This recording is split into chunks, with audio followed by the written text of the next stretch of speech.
Bismillahirrahmanirrahim. Assalamualaikum warahmatullahi wabarakatuh. Pada pertemuan kali ini, kita akan membahas mengenai bab mengenal dan memanfaatkan suhu kalor serta fenomena pemuaian. Bab ketiga yang akan dibahas pada mata kuliah Kapita Selekta Fisika Pendidikan Dasar. Ada 4 subbab. Yang pertama adalah suhu, konsep, dan aplikasinya. Seperti biasa, saya mengacu pada buku guru dan buku siswa.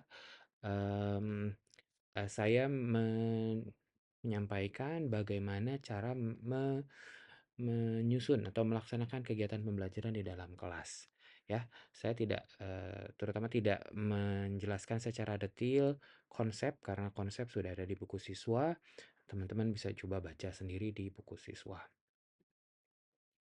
Tujuan pembelajaran kali ini yaitu adalah memahami konsep suhu sebagai besaran fisika, mengenal cara mengukur suhu dengan alat termometer, mengetahui perbedaan skala suhu yang digunakan, Celsius, Fahrenheit, Kelvin, mampu melakukan eksperimen sederhana untuk memahami konsep suhu ya. Apa itu suhu ya? Suhu adalah derajat panas suatu benda yang dirasakan oleh indera peraba kulit, tetapi tidak bisa diukur secara akurat hanya dengan perasaan. Contoh merasakan suhu pada benda yang panas dan dingin. Ya, misalkan kita mengukur suhu pada uh, mulut gitu ya, dalam mulut, permukaan tangan, kemudian maaf, salah. Maksud saya kalau kita memegang pipi, memegang ketiak dan lain sebagainya, kita akan merasakan perbedaan, ukuran panas gitu ya. Tapi, kulit kita tidak bisa menentukan berapa nilai, suhunya gitu atau temperatur. Nah, mengapa penting mengukur suhu ya? Suhu tubuh manusia dapat menjadi indikator kesehatan. Jikalau suhunya sudah mencapai misalkan 38 derajat, maka itu sudah demam. Nah, sangat bahaya sekali kalau suhu badan manusia itu mencapai suhu 40 derajat. Bisa terjadi kejang-kejang ya. Kemudian menentukan suhu makanan atau minuman yang aman dikonsumsi. Ada beberapa jenis makanan yang dia itu aman dikonsumsi ketika suhunya dingin. Kenapa? Karena bakteri tidak dapat berkembang biak pada suhu yang uh, cukup dingin gitu ya. Kemudian ada makanan yang dia harus dipanaskan dulu agar dia membunuh bakteri. Setelah dipanaskan baru makanan itu bisa dimakan. Selain itu digunakan dalam proses teknologi seperti pendingin pada lemari es dan air conditioner atau AC. Nah, ini pada buku siswa ada kegiatan 3.1 yaitu mengenali suhu bagian tubuh. Ini foto atau gambar yang dibuat oleh Bing. Saya minta tolong siswa mengukur suhu. Nah, ini gambarnya menunjukkan termometernya ditusukkan ke mata. Ini salah ya. Harusnya antara dimasukkan ke dalam mulut atau di ketiak atau di pantat. Nah, tujuan kegiatan pembelajaran ini adalah membandingkan suhu yang dirasakan pada bagian tubuh berbeda. Nah, instruksinya adalah tempelkan punggung telapak tangan, pipi, kening, leher, bahu, dan rambut. Nah, terus kemudian urutkan mana yang paling panas sampai yang paling tidak panas gitu ya. Nah, mengapa suhu di bagian tubuh berbeda-beda? Nah, itu kemudian harus dijelaskan oleh siswa. Alasannya bisa bermacam-macam, misalnya, karena pada bagian tertentu ada pembuluh darah yang mengalirkan darah yang cukup hangat. Nah, kemudian ada bagian lain yang dia hanya dilalui oleh arteri sehingga tidak terlalu panasnya tidak begitu ekstrim seperti itu. Apakah peraba merupakan pengukur yang suhu akurat? Tentu tidak ya, karena tidak bisa membedakan mana yang betul-betul uh, menunjukkan angka yang temperatur yang sesuai. Nah, di sini ada alat ukur. Alat ukur itu suhu itu disebut dengan termometer. Nah, dia cukup akurat dan bisa memberikan nilai dengan satuan yang jelas. Ada berbagai jenis termometer seperti termometer tubuh yang nilainya adalah 30 sampai 50 derajat Celcius, ada termometer industri hingga 1000 derajat Celcius yang warna kuning ini. Kemudian Mmm, yang selanjutnya adalah prinsip kerjanya adalah berdasarkan kesetimbangan suhu. Jadi termometer ini akan menunjukkan, ya ujung-ujungnya ini adalah menunjukkan suhu, benda yang bersentuhan dengan ujung-ujung, termometer ini ya. Misalkan kalau udara berarti dia mengukur suhu udara, tapi kalau kita tempelkan di ketiak, maka dia mengukur suhu tubuh kita pada lebih spesifik di, lokasi ketiak gitu ya.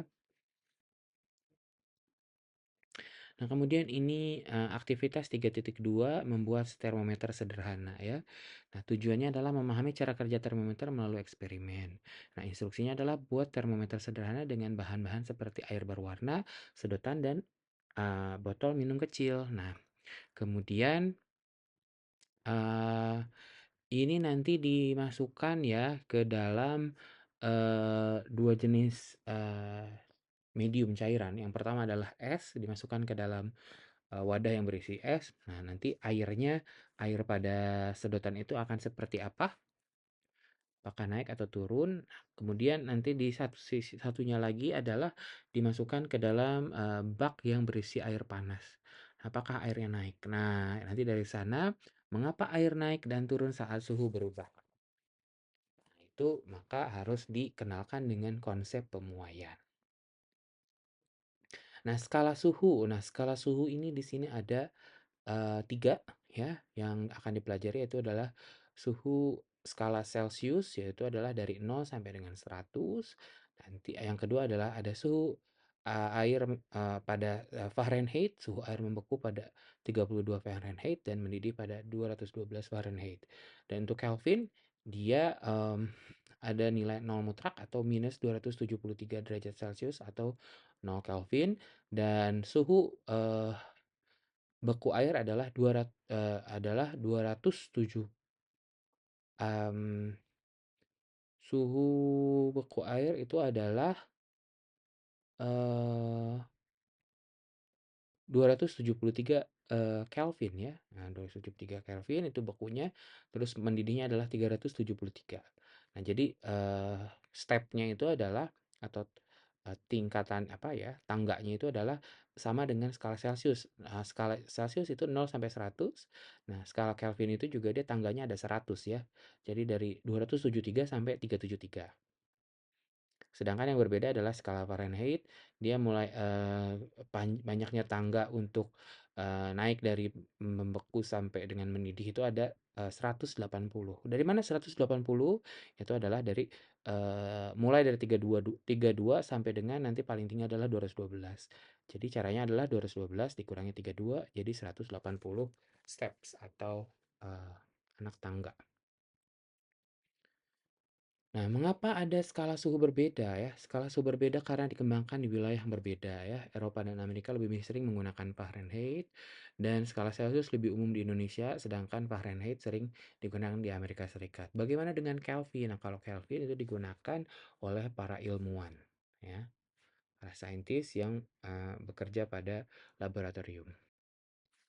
Nah, bagaimana cara konversi Celcius ke Fahrenheit? Nah, tentu saja karena Fahrenheit itu ada 180 step, sedangkan Celcius itu ada 100 step. Nah, sekarang bandingkan 180 bandingkan bagi dengan 100, maka kita dapat bahwa dia itu adalah 9:5 dari derajat Celcius. Nah, jangan lupa bahwa skala Fahrenheit itu tuh mulainya dari 32, maka kita tambahkan 32 di sana. Nah, bagaimana dari Celcius ke Kelvin? Ingat bahwa mereka tangganya itu sama. Antara Kelvin dengan Celsius itu pertambahannya 100. Maka kenaikan 1 derajat di Celsius akan sama dengan 1 derajat di Kelvin. Nah, contoh soal jika suhu ruangan 27 derajat, berapa suhu dalam skala Fahrenheit dan Kelvin? Nah, tentu saja untuk skala Fahrenheit itu kita lakukan adalah pertama 20, maaf ini saya, tuliskan 27, maaf, 27 ya, kali 9 bagi 5 ya, ditambah dengan 32. 80,6 Fahrenheit, dan untuk Kelvin tinggal langsung saja 27 tambah 273. Itu 300 Kelvin gitu ya. Nah, kemudian refleksinya, apa perbedaan antara suhu dan kalor, dan mengapa penting untuk menggunakan alat ukur suhu yang akurat, serta bagaimana cara mengkonversi suhu dari satu skala ke skala yang lain. Ini adalah satu subbab. Yang subbab yang kedua adalah konsep kalor dan aplikasinya.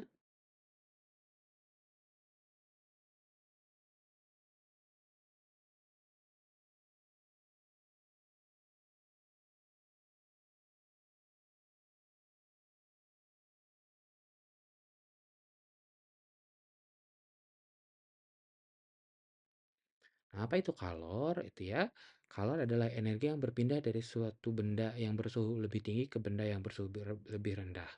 Ya, sebagai contoh ini api unggun, itu dia memiliki suhu yang lebih tinggi. Nah, lingkungannya memiliki suhu yang lebih rendah sehingga uh, kalor itu menjalar dari uh, apa ini ya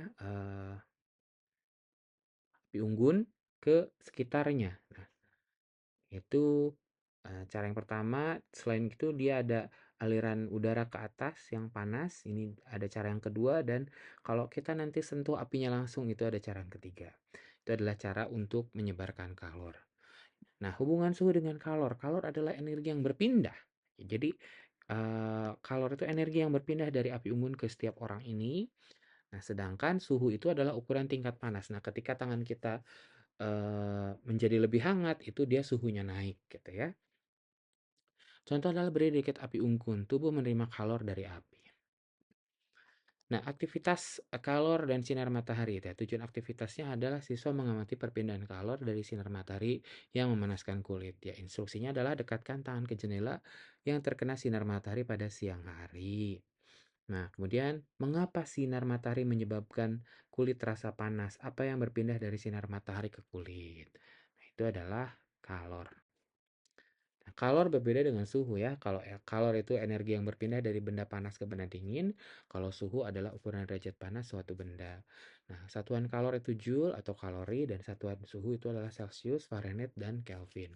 Selain itu, alat untuk mengukur suhu itu adalah termometer, dan alat untuk mengukur kalor adalah kalorimeter. Ini adalah kalor jenis. Nah, kalor jenis itu apa yang dimaksud dengan kalor jenis? Kalor jenis itu kalor yang dibutuhkan atau energi yang dibutuhkan untuk menaikkan suhu 1 kg benda sebesar 1 Celsius, sebesar 1 derajat Celcius. Nah, semakin besar kalor jenis benda, semakin lama banyak energi yang dibutuhkan untuk mendidihkan benda tersebut atau menaikkan suhu benda tersebut ya. Nah, kalor jenis bahan yang berbeda seperti air itu sangat tinggi, yaitu 4186 Joule per kilogram derajat Celcius. Nah, kemudian turun, di sini ada aluminium adalah 900 Joule per kilogram derajat Celcius. Kemudian selanjutnya adalah tembaga 386 Joule per kilogram derajat Celcius. Nah, contoh mengapa air di danau tetap dingin pada siang hari di hari yang panas. Misalkan hari yang panas kamu simpan apa namanya selempeng besi kemudian di atas aspal gitu ya. Dan di dekat situ ada danau. Nah, kemudian atau tembaga atau aluminium ya. Nah, kemudian siang hari yang panas kamu pegang tembaga dan aluminium. Mereka lebih tinggi suhunya dibandingkan ketika kita nyemplung ke dalam danau. Kenapa? Karena air itu dia memerlukan kalor yang lebih banyak untuk menaikkan suhunya. Jadi, walaupun mereka menerima kalor yang sama besar, tetapi tembaga dan aluminium dia naik suhunya bisa sampai 10 kali lipat ya, atau kalau tembaga 10 kali lipat, kalau aluminium itu bisa sampai 4 kali lipat gitu ya dari suhu air. Ya, jadi eee kalau aluminium itu naik misalkan 4 derajat Celcius, tembaga itu naik 10 derajat Celcius temperaturnya, tapi air hanya 1 derajat Celcius. Sehingga ketika kita nyemplung ke dalam air danau, kita akan merasa lebih dingin. Dan di sini ada tabel nama zat dengan kalor jenisnya. Kemudian ini adalah aktivitas, selanjutnya 3.3 balapan api. Ya, tujuan aktivitasnya adalah menyelidiki perpindahan kalor melalui percobaan korek api dan lilin. Nah, letakkan korek api di sekitar lilin dengan posisi yang berbeda-beda. Amati waktu yang diperlukan hingga korek terbakar ya. Ada yang di bawah, ada yang di samping, menuju ke atas, dan ada yang persis di atas lilinnya. Kemudian, kita perhatikan mana yang lebih cepat ya. Ini, sebagai bocoran, mana yang lebih cepat itu adalah yang atas ini, karena dia ada, konduksi ya, maaf, ya betul, konveksi ke atas. Nah, bagaimana ada yang lain? Ini mereka akan mengalami radiasi, tapi kalau tidak terlalu dekat tidak akan menyala. Nah, kemudian refleksi, mengapa korek api yang lebih dekat dengan lilin menyala lebih cepat ya? Apakah ya betul seperti itu? Nanti dicek ya. Tetapi terkait dengan jaraknya, ya benar. Nanti yang paling dekat yang paling cepat merasakan atau naik suhunya. Tapi sebetulnya ini yang korek di atas kemungkinan akan mengalami eee, akan menyala lebih cepat karena ada juga dia konveksi di sana. Nah, jenis-jenis perpindahan kalor ada 3, yaitu konduksi, perpindahan kalor melalui kontak langsung antara dua benda seperti ini. Kalau besi yang dipanaskan, dia akan memindahkan panas melalui getaran atom yang merambat. Kemudian ada konveksi, perpindahan kalor bersama dengan aliran zat cair atau gas. Nah, udara yang panas itu naik ke atas. Nah, itu bergerak bersama kalor yang diberikan. Dan selanjutnya adalah radiasi, perpindahan kalor tanpa memerlukan medium, misalnya sinar matahari. Itu sinar matahari dia bisa berpindah dari matahari ke bumi tanpa melalui medium apapun. Nah, bagaimana cara menghitung besarnya kalor? Nah, kalor tadi yang dibutuhkan dia tergantung dari massa. Semakin besar massanya, semakin banyak kalor yang diperlukan. Yang kedua adalah kalor jenis. Itu adalah ya tadi ukuran besarnya kalor yang diperlukan untuk menaikkan suhu benda. Kemudian ada kenaikan suhu yang diharapkan ya. Kalau dia kenaikan suhunya tinggi, maka memerlukan kalor yang besar. Nah, Q adalah kalor yang diterima atau dilepaskan dalam joule, M adalah massa dalam kilogram, C adalah kalor jenis benda dalam joule per kilogram derajat Celcius, dan delta T merupakan perubahan suhu dalam derajat Celcius atau Kelvin. Nah, contoh soal, jika air 2 kg dipanaskan 25 derajat Celcius hingga 100 derajat Celcius, berapa besar kalor yang diperlukan? Maka kita memerlukan massa 2 kg, kita punya C dari air adalah tadi 4.800 sekian joule ya. Kemudian perubahan suhunya dari 25 ke 100 adalah 75 derajat Celcius. Kemudian dikalikan semuanya, maka siswa akan mendapatkan jawabannya. Nah, kemudian penutup dan refleksi apa perbedaan antara kalor dan suhu, bagaimana kalor berpindah dari satu benda ke benda lain, dan bagaimana cara menghitung kalor yang diterima atau dilepaskan oleh suatu benda. Nah, bab selanjutnya adalah pemuaian, konsep, dan fenomena dalam kehidupan sehari-hari. Nah, tujuannya adalah memahami konsep pemuaian sebagai fenomena fisika, menjelaskan pemuaian pada zat padat, cair, dan gas, dan mengetahui aplikasi pemuaian dalam kehidupan sehari-hari. Mampu melakukan percobaan sederhana untuk memahami fenomena pemuaian. Nah, apa itu pemuaian? Pemuaian adalah peristiwa bertambahnya ukuran, panjang, luas, volume suatu benda akibat kenaikan suhu. Contoh adalah jendela kaca yang dipasang longgar karena kaca yang memulai pada suhu tinggi sehingga tidak pecah. Nah, di sini ada diberikan ya jeda, itu ya jeda untuk kaca untuk memuai ya, sehingga apa?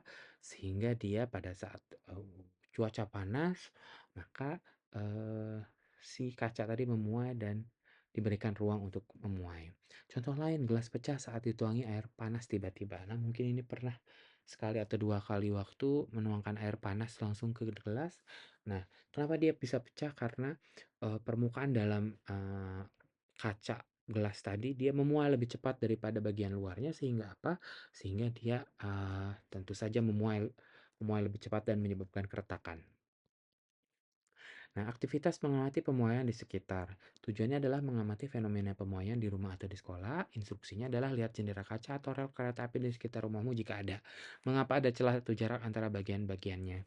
Kemudian refleksi, bagaimana celah ini berfungsi untuk mencegah kerusakan akibat pemuaian. Selain itu ada pintu yang kalau musim panas tiba-tiba susah ditutup ya, pintu kelas. Nah, pada saat musim hujan pintunya jadi normal kembali. Itu kenapa? Nah, itu karena tadi ada pemuaian. Nah, pada pemuaian zat padat itu disebut dengan muai panjang terjadi pada dimensi panjang. Pemuaian luas itu terjadi pada dua dimensi, panjang dan lebar. Nah, kalau tadi yang panjang itu hanya satu dimensi. Nah, pemuai volume itu tiga dimensi, panjang, lebar, dan tinggi. Nah, contohnya adalah pelat logam memuai ketika dipanaskan. Di sini ada contoh rel kereta yang memiliki celah, serta ini adalah jembatan ya. Jembatan itu ada namanya celah juga di sini. Pemuaian zat cair mengalami pemuaian saat dipanaskan. Contoh termometer yang memanfaatkan pemuaian air raksa atau alkohol atau air yang sedang mendidih ya. Kalau jenis zat cair lebih seperti air membutuhkan lebih banyak energi untuk memuai dibandingkan zat padat. Pemuaian pada zat gas, itu zat gas juga mengalami pemuaian pada saat dipanaskan. Contoh udara di dalam balon memuai ketika dipanaskan membuat balon udara terbang. Nah, jangan memompa balon atau ban sepeda terlalu penuh karena panas matahari bisa membuat gas memuai dan nanti pada saat dia dalam kondisi dingin, bannya menjadi kempes. Nah, aktivitasnya membuat bimetal sederhana. Tujuannya adalah memahami pemuaian pada logam melalui percobaan bimetal.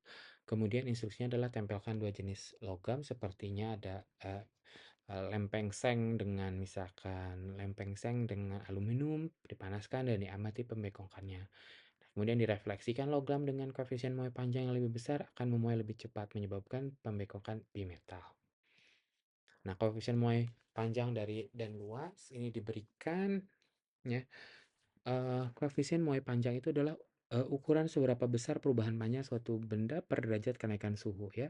Sedangkan luas itu adalah ukuran perubahan luas benda per derajat kenaikan suhu biasanya 2 kali lipat koefisien muai panjang. Dan kalau koefisien muai volume itu 3 kali lipat. Contoh adalah aluminium memuai lebih cepat dibandingkan besi karena memiliki koefisien muai yang lebih besar.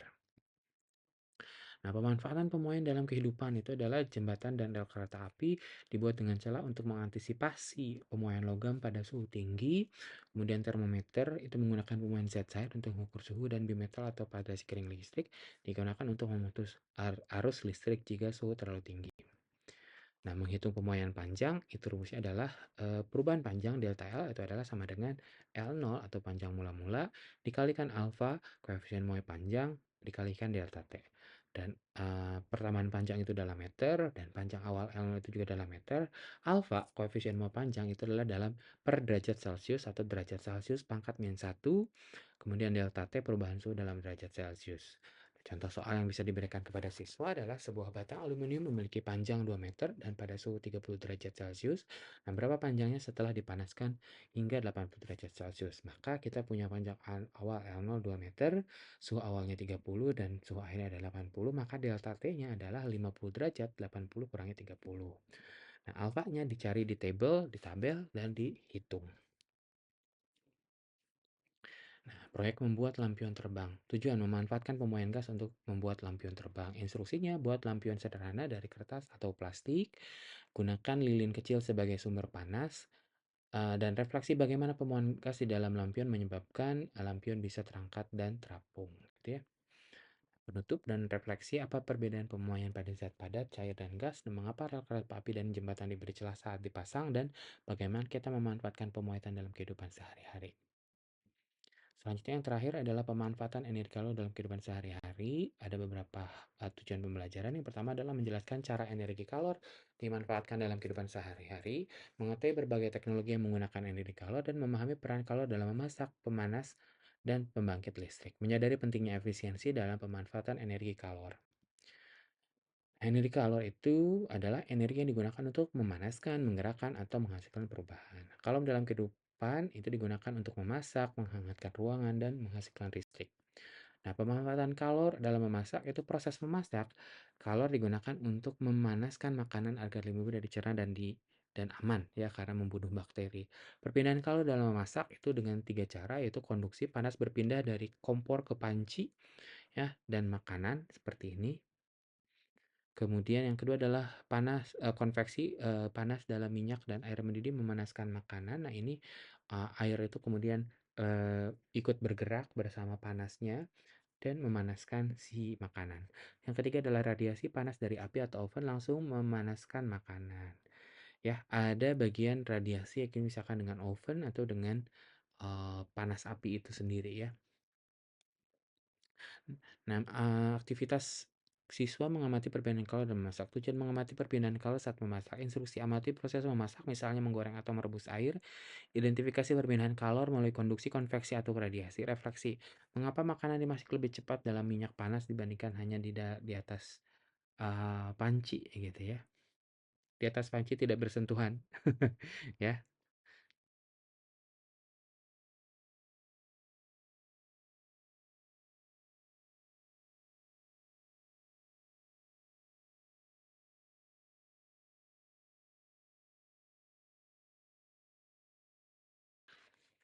Pemanfaatan energi kalor untuk pembangkit listrik, ya pembangkit listrik tenaga uap PLTU air dipanaskan sehingga menjadi uap seperti ini.